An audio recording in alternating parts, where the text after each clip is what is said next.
বাবা বাবা, আজ তো অনেক গরম। আর এই গরমে তুমি একা একা কাজ করলে তোমার অনেক কষ্ট হবে। হ্যাঁ রে বাবা, কষ্ট হলে আর কি করব? কষ্ট যে করতেই হবে, তাছাড়া যে কোনো উপায় নেই। তাই বলছি কি, আমিও তোমার সাথে যাব। দুজনে মিলে কাজ করলে কষ্ট একটু কম হবে। না রে বাবা, এই রোদে তোকে আমার সাথে যেতে হবে না। বাহিরে থাকলে তুই অসুস্থ হয়ে পড়বি। না না বাবা, আমার কিছু হবে না। চলো তো তুমি।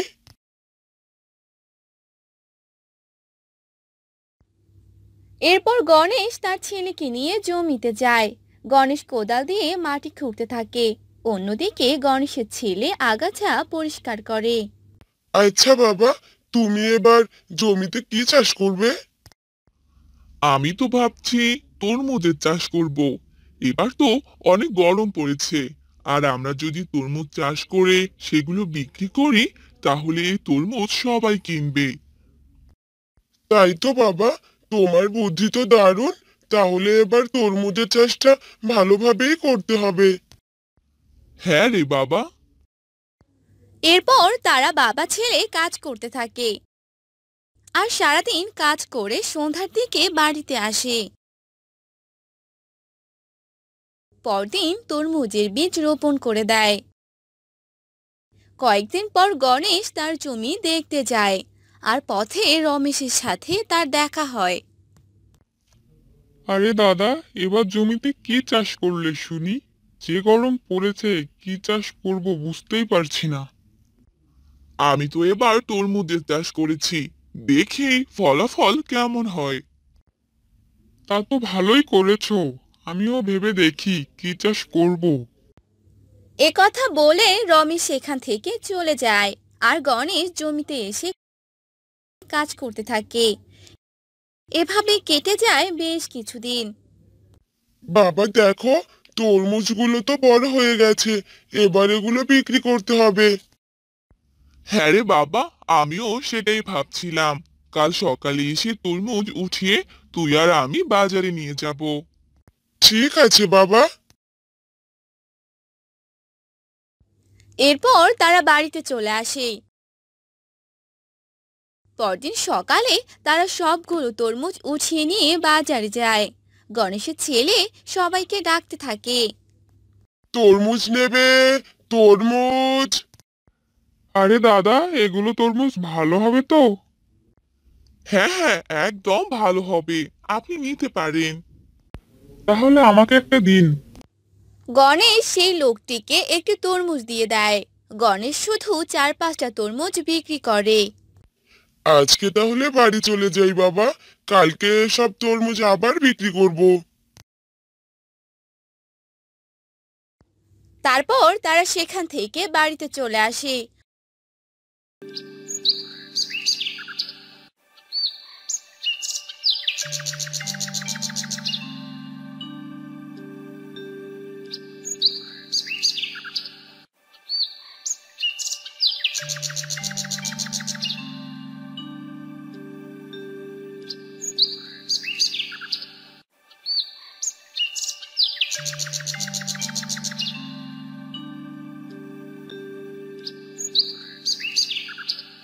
পরদিন সকালে তারা তরমুজ নিয়ে বাজারে চলে যায়।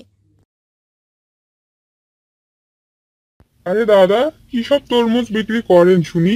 একটুও ভালো লাগে না। আগে জানলে আপনার কাছে কখনোই তরমুজ কিনতাম না। আপনি এসব কি বলছেন দাদা? আমরা তো বাড়িতে তরমুজ খেয়ে দেখেছি, সেগুলো তো ভালোই মিষ্টি ছিল। তাহলে এগুলো এরকম হলো কি করে? হ্যাঁ, ওই একটি তরমুজ বোধহয় মিষ্টি ছিল, আর সেটি আপনি খেয়েছেন। এ কথা বলে লোকটি সেখান থেকে চলে গেল। লোকটির মুখে এসব কথা শুনে গণেশ একটি তরমুজ কাটলো আর সেটা তার ছেলেকে খেতে দিল। বাবা, তরমুজটি খেতে একদম ভালো লাগছে না। লোকটি ঠিক কথাই বলেছে। তাহলে তো বাকি তরমুজগুলো আর বিক্রি করতে পারবো না। চল, এগুলো নিয়ে বাড়িতে যাই।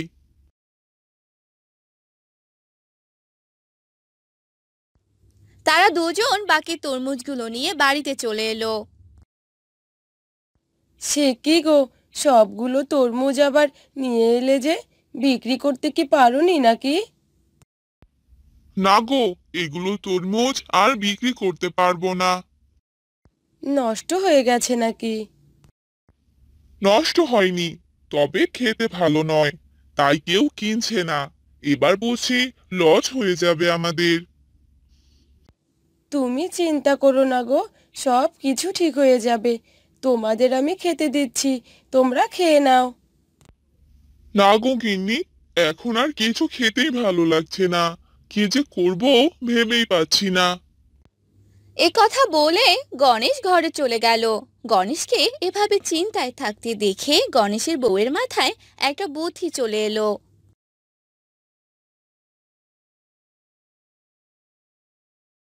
হ্যাঁ গো, আমার মাথায় একটা বুদ্ধি এসেছে। বুদ্ধি? এ সময় আবার কিসের বুদ্ধি খুঁজে পেলে তুমি, হ্যাঁ? আমরা যদি তরমুজের চপ বানিয়ে বাজারে বিক্রি করি, তাহলে আমাদের কোনো লস হবে না। তরমুজের চপ আবার কেউ খায় নাকি? এর নাম যে আমি প্রথমবার শুনছি। খায় গো খায়। আমি তরমুজের চপ বানিয়ে দেব, আর তুমি সেগুলো বাজারে নিয়ে বিক্রি করবে। আচ্ছা ঠিক আছে, তাই করব। দেখি কি হয়। পরদিন সকালে গণেশের বউ তরমুজের চপ বানাতে থাকে। বানানো শেষ হলে গণেশ সেগুলো নিয়ে বাজারে যায়। তরমুজের চপ খেয়ে যান, তরমুজের চপ খেয়ে যান। এ কি, এবার দেখছি তরমুজের চপ বিক্রি করছেন। এগুলো কেউ খায় নাকি, হ্যাঁ? আরে দাদা, একবার খেয়ে তো দেখুন, ভালো না লাগলে টাকা দিতে হবে না। আচ্ছা দাও তাহলে একটা খেয়ে দেখি। এরপর গণেশ সে লোকটিকে তরমুজের চপ দিতে থাকে। লোকটি খেতে খেতে চারটা খেয়ে ফেলে। আরে দাদা, আরো কি দেবো নাকি? আরে বাহ, এই খাবারটি খেতে তো দারুণ। তরমুজের চপ খেয়ে খুব ভালো লাগলো। এই নিন দাদা আপনার টাকা। এভাবে এক এক করে সেখানে সবাই আসতে লাগলো আর তরমুজের চপ খেতে লাগলো। দেখতে দেখতে সবগুলো তরমুজের চপ শেষ হয়ে গেল। আরে বাহ, বউয়ের মাথায় তো বুদ্ধি আছে। এই যে সবগুলো তরমুজ শেষ হয়ে গেল, আমার আর কোনো লস হলো না। লাভের লাভ শুধু। তরমুজের চপ বিক্রি করে গণেশ অনেক টাকা পেল। তারপর বাড়িতে চলে গেল। এরপর থেকে সুখে শান্তিতে জীবন কাটাতে লাগলো। শান্তিনগর নামে একটি গ্রাম ছিল। সেই গ্রামে রহিমা নামের একটি মহিলা বাস করত। তার দুজন ছেলে ছিল। তাদের নাম ছিল লালু আর শালু। তাদের বাবা অনেক আগেই মারা যায়। একদিন রহিমা ভীষণ অসুস্থ হয়ে পড়ে। তখন লালু তার মাকে বলে, মা, ও মা, কি হলো তোমার? এভাবে হঠাৎ অসুস্থ হয়ে পড়লে যে? না রে বাবা, কিচ্ছু হয়নি আমার, শুধু শরীরটা একটু খারাপ লাগছে। তুমি কোনো চিন্তা করো না মা, আমি তোমার জন্য ওষুধ নিয়ে আসছি। এই বলে লালু বাজারে চলে গেল আর কিছু ওষুধ কিনে আনলো আর তার মাকে খাইয়ে দিল।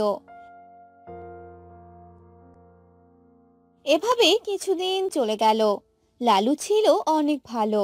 সে তার মাকে অনেক ভালোবাসতো আর তার অনেক খেয়াল রাখতো। আর শালু ছিল অনেক হিংসুটে, কারো সাথে ভালো ব্যবহার করতো না। আর একদিন হঠাৎ করে রহিমা অসুস্থ হয়ে পড়ে।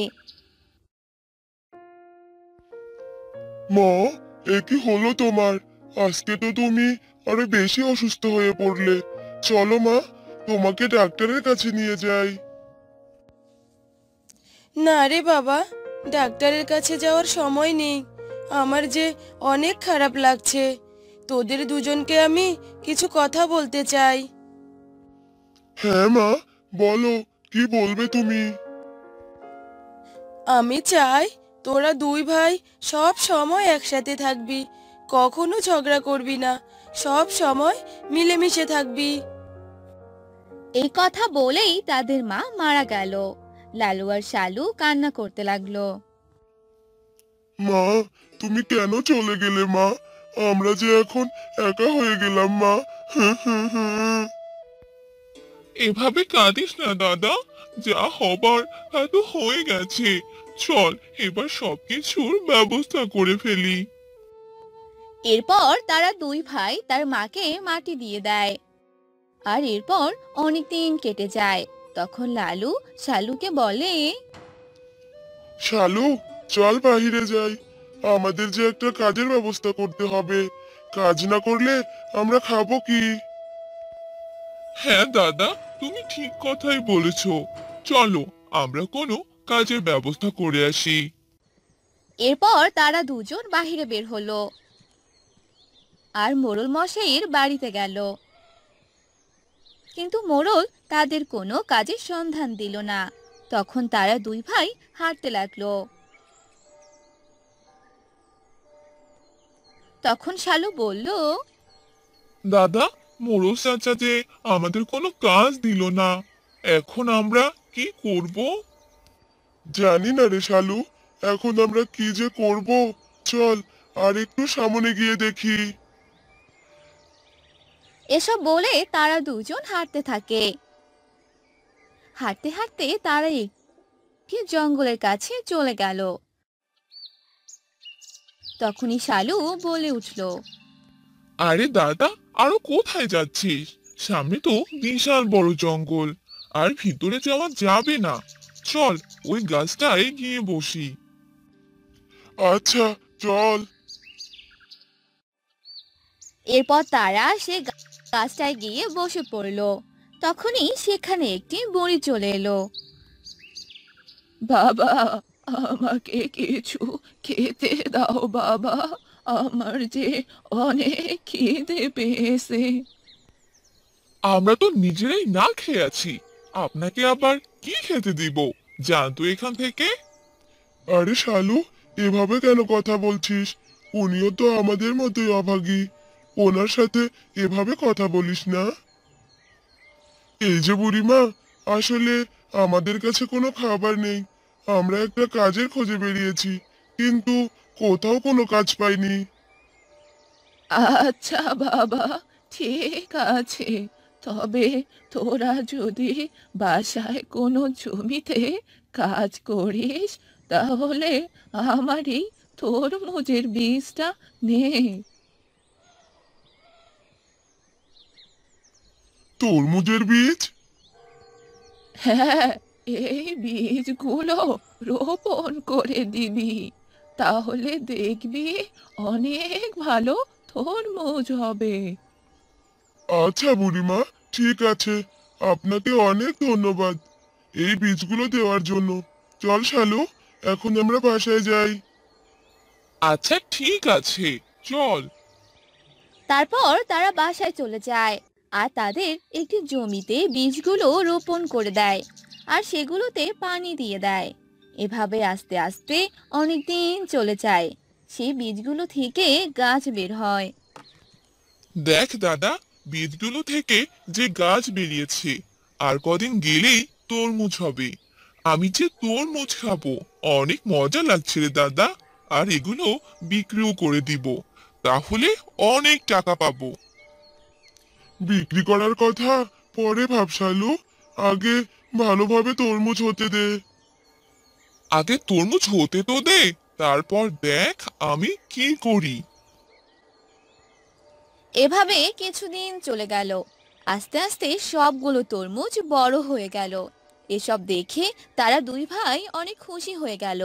তখন লালু বলে উঠল, বাহ, তরমুজগুলো তো বেশ ভালোই বড় হয়েছে। এই তরমুজগুলো আমাদের গ্রামের সকলকে খাওয়াবো, আর সবার কাছ থেকে দোয়া চাইবো। তাহলে পরের বার থেকে আরো বেশি করে তরমুজ ধরবে, আর সেগুলো ভালো হবে। এসব তুই কি বলছিস দাদা? সবাইকে দিবি মানে?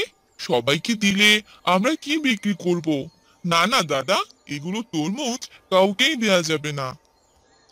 আমাদের প্রথম ফলন আমরা সবাইকে দেব। না দাদা, আমি কাউকেই দিব না। আর তুই যদি দিতেই চাস তাহলে তুই তোর ভাগেরটাই দে। তুই এখানে ভাগ কোথায় পেলি? এখানে আমারও ভাগ আছে, কারণ ওই বুড়িমা সব বীজগুলো তোকে দেয়নি, আমাকেও দিয়েছে, বুঝলি? এসব বলে লালু আর শালুর মাঝে ঝগড়া লেগে যায়।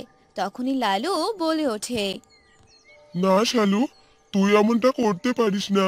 মা মারা যাওয়ার আগে বলেছিল তুই আর আমি যেন সব সময় একসাথে থাকি, আর এখন তুই কিনা এসব কথা বলছিস। হ্যাঁ দাদা, এসব কথা বলা ছাড়া আমার আর কিছু করার নেই। লালু তার ভাইকে অনেক বুঝায়, কিন্তু শালু তার ভাইয়ের কোনো কথাই শোনে না। তখন লালু সেখান থেকে অর্ধেক ভাগের তরমুজ শালুকে দিয়ে দেয়, আর শালু সে তরমুজগুলো বিক্রি করে দেয়। আর অন্যদিকে লালু সবাইকে দিয়ে দেয়। পরের বার লালু আর শালু দুজনেই তরমুজের চাষ করে, কিন্তু শালুর তরমুজ ভালো হয় না। এ কি রে দাদা, তোর তরমুজগুলো এত ভালো হলো, কিন্তু আমারগুলো ভালো হলো না কেন? এগুলো হলো সবারই দোয়া, যার কারণে এমন তরমুজ হয়েছে আমার জমিতে। এসব বলে লালু সেখান থেকে চলে গেল, আর শালু তার ভুলগুলো বুঝতে পারলো। আমার এরকম করা একদম উচিত হয়নি। আমি শুধু নিজের কথাই ভেবেছিলাম, অন্যের কথা একদম ভাবিনি, তাই আমার এরকমটা হলো। অন্যদিকে লালু সেই সবগুলো তরমুজ বিক্রি করে ভালো টাকা পেল, আর সুখে শান্তি। গোবিন্দপুর নামক একটি গ্রামে মিনা তার মায়ের সাথে বাস করত। তারা ছিল অনেক গরিব। মিনার মা অন্যের বাড়িতে কাজ করত, আর এভাবেই তাদের সংসার চলতো। একদিন মিনার মা মিনাকে বলে, মা মিনা, মিনা।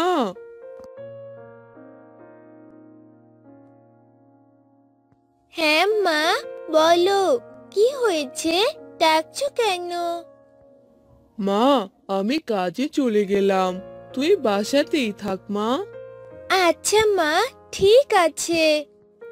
তারপর মিনার মা কাজে চলে যায়, আর মিনা বাড়িতেই থাকতে লাগে। কিছুক্ষণ পর মিনা বলে, বাড়িতে একা একা ভালো লাগছে না, যাই বাইরে গিয়ে একটু খেলে আসি। এই বলে মিনা বাইরে খেলতে গেল, আর বন্ধুদের সাথে খেলতে লাগলো।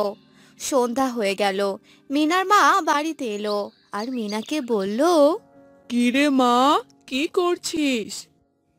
কিছু না মা, তোমার জন্য অপেক্ষা করছি। আমার যে খুব খিদে পেয়েছে, আমাকে কিছু খেতে দাও না মা। আচ্ছা দাঁড়া, আমি রান্না করছি, একটু অপেক্ষা কর। এরপর মিনার মা রান্না করতে গেল, আর রান্না করে তারা খাবার খেয়ে রাতে ঘুমিয়ে পড়ল।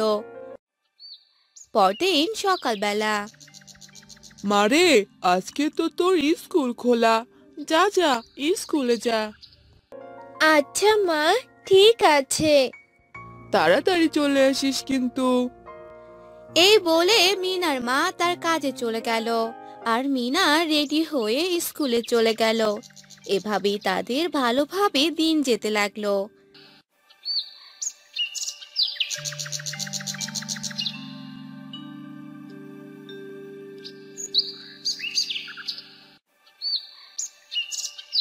একদিন বিকেল বেলা মিনার মা কাজ শেষে তাড়াতাড়ি বাসায় চলে এলো। তখন মিনা তার মাকে বলল, কি হলো মা, তুমি আজ এত তাড়াতাড়ি চলে এলে যে? মারে, আমার শরীরটা ভালো লাগছে না, তাই তাড়াতাড়ি চলে এলাম।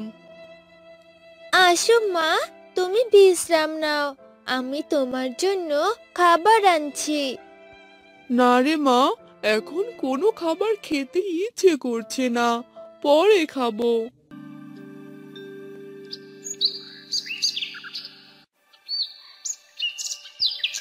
এভাবেই সে দিনটা কেটে গেল। পরদিন সকালে মিনার মা আরো বেশি অসুস্থ হয়ে পড়ল। মিনা তার মায়ের এমন অবস্থা দেখে অনেক কান্না করতে লাগলো। মা, মা, তোমার কি হয়ে গেল? তুমি তো আরো বেশি অসুস্থ হয়ে পড়েছো। মা, তুমি দাঁড়াও, আমি এক্ষুনি তোমার জন্য ঔষধ আনছি। মা। মিনা কিছু খুচরা টাকা নিয়ে ঔষধ আনতে গেল।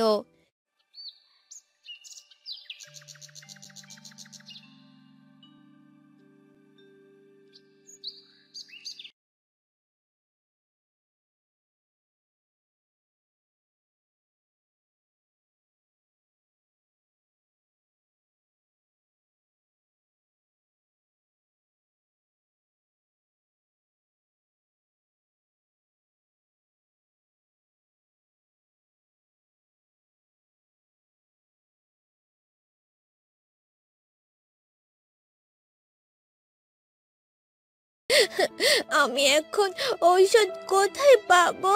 মা যে ভীষণ অসুস্থ, তাকে যে সুস্থ করতেই হবে। এই বলে মিনা কাঁদতে লাগলো। সেই সময় সে রাস্তা দিয়ে এক বুড়ি যাচ্ছিল। বুড়ি মিনাকে কাঁদতে দেখে মিনার কাছে এলো। কি রে মেয়ে, তুই এভাবে কান্না করছিস কেন? কি হয়েছে বল তো? আমার মা যে ভীষণ অসুস্থ, মাকে সুস্থ করার মতো আমার কাছে কোনো টাকা নেই যে টাকা দিয়ে মায়ের জন্য ঔষধ কিনে আনবো।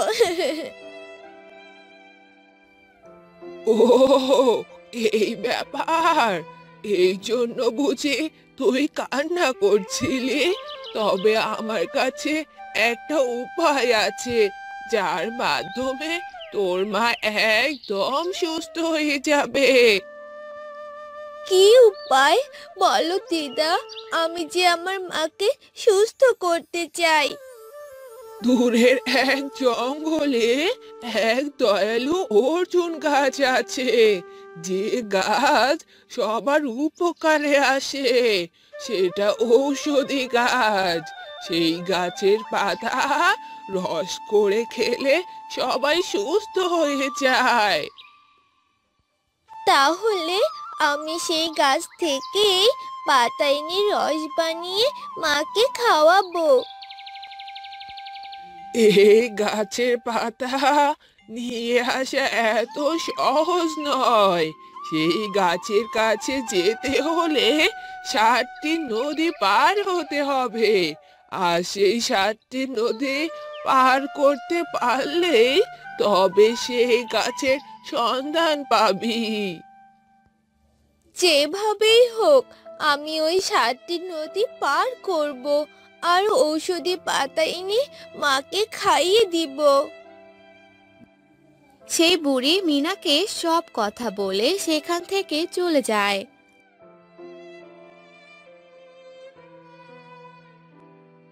আর মিনা প্রথম নদীর কাছে যায় আর সেখানে একটা নৌকা দেখতে পায়। আর সেই নৌকাতে উঠে যেতে লাগে। তখনই সেই নদীতে অনেক জোরে ঢেউ আসতে লাগলো। একি, একি, কি হলো এটা? এত ঢেউ কোথা থেকে এলো? আমি তো মনে হচ্ছে পড়েই যাব। মিনা অনেক কষ্টে নিজেকে সামলিয়ে নিল আর এক এক করে 7টি নদী পাড়ি দিতে লাগলো। আর শেষ নদী পাড়ি দেওয়ার সময় এক কুমিরের কবলে পড়লো। আরে, এতদিন পর এই নদী দিয়ে কেউ মনে হয় যাচ্ছে। আজকে তো আমার রাতের ডিনার হবেই হবে। হা হা হা হা হা। এই বলে কুমিরটি মিনার নৌকার কাছে এলো আর তখনই নৌকাটা থেমে গেল। তখন মিনা বলতে লাগলো, এ কি, কি হলো এটা?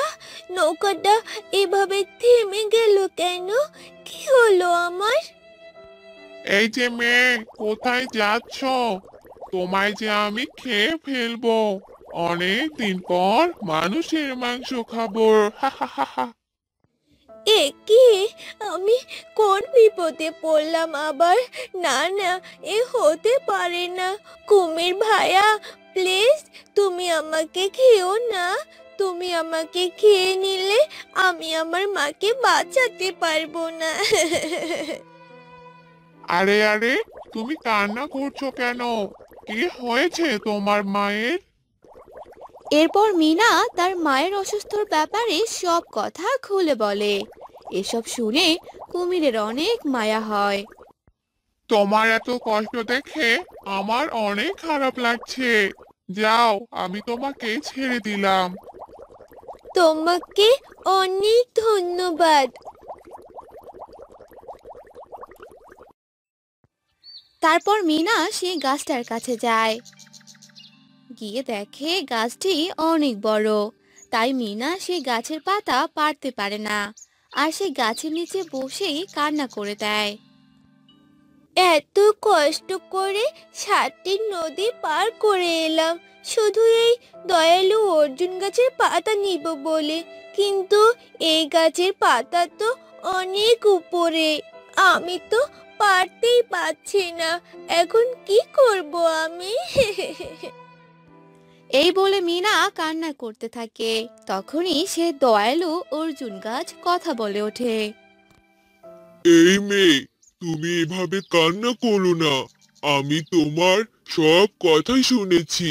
তুমি যে আমার গাছের পাতা নিতে এসেছো, আর আমার কাছে যে আসে আমি তাকে ফিরিয়ে দেই না।